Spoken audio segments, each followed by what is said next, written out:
Letters from the judges. Our October-November session continues with the third and final contest. We have to determine who won the warehouse stockpiles.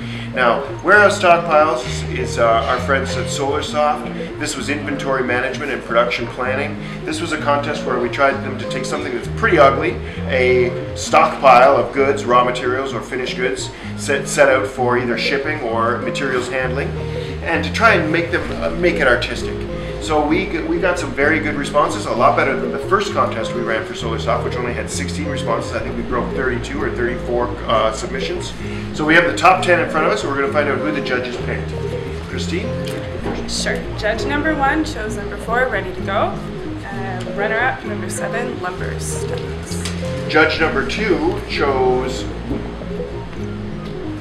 can't even read it here, Barrels and Barrels by Pete. And Ready to Go by Mick was his second choice. So Barrels and Barrels, number 1. Okay, judge number 3 chose number 4, Ready to Go. And runner-up, number 7, Lumber Stacks. Did you say Lumber Stacks? Stacks. Lumber Stacks, okay. So judge number, Carolyn, I can't read the judge's name. Judge number 4, is it 4 or 5? You're on 4. I'm on 4. Chose Exit at the End of the Line by Mr. Slava, always a very prolific contributor. And Containers by Kim Kim is number 8, his second choice. Okay, our 5th judge chose number 1, Barrels and Barrels. And runner-up, number 6, Exit at the End of the Line. And our 6th judge chose Barrels and Barrels by Pete. I think we know where this one's going. And Ready to Go by Mick is the 4th choice, the second choice. Number 4. Judge number 7 chose number 1, Exit at the End of the Line.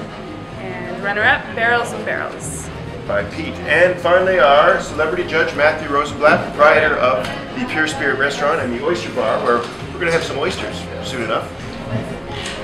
Well, after a long deliberation, I had to sleep on it last night, and only today did it come to me that I've a three-way tie. In the spirit of Edward Bertinsky, number 4, number 7, and number 8. Number 4 and number 7, does that affect any of your choices? If he was to choose number 4, they're all 1. They're all 1. So, fortunately, he didn't pick number 1, which I think is the winner, Barrels and Barrels by Pete. Yeah. Right? Barrels and Barrels by Pete is might be the official winner, but not the winner in my heart.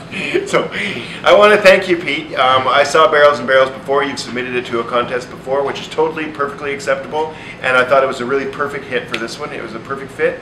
Congratulations, you've won $250 photo license. And just so you know, 3 other photos from everywhere in the index, not just in the top 10, will also be selected by the sponsor for a $75 photo license option, if you choose to accept. Okay, thank you very much, Matt. Thank you for having me. I just want to ask you one question before we sign off. I heard something about this Toronto Christmas market. Oh, yes, right. Is that something that's going on with you? That's right. On the Lenzr page, if you go to the Lenzr community contest, and we really want to push the community contest more, just scroll down a little bit, you'll see there's a lot of offerings there, and the one that we're very excited about is the Toronto Christmas Market photo contest.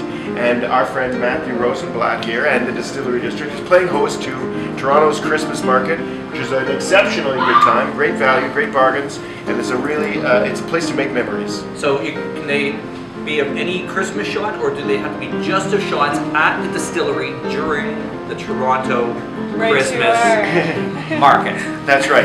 It has that contest, which the prize is pretty remarkable. I think it's a dinner here or a dinner in any of your restaurants.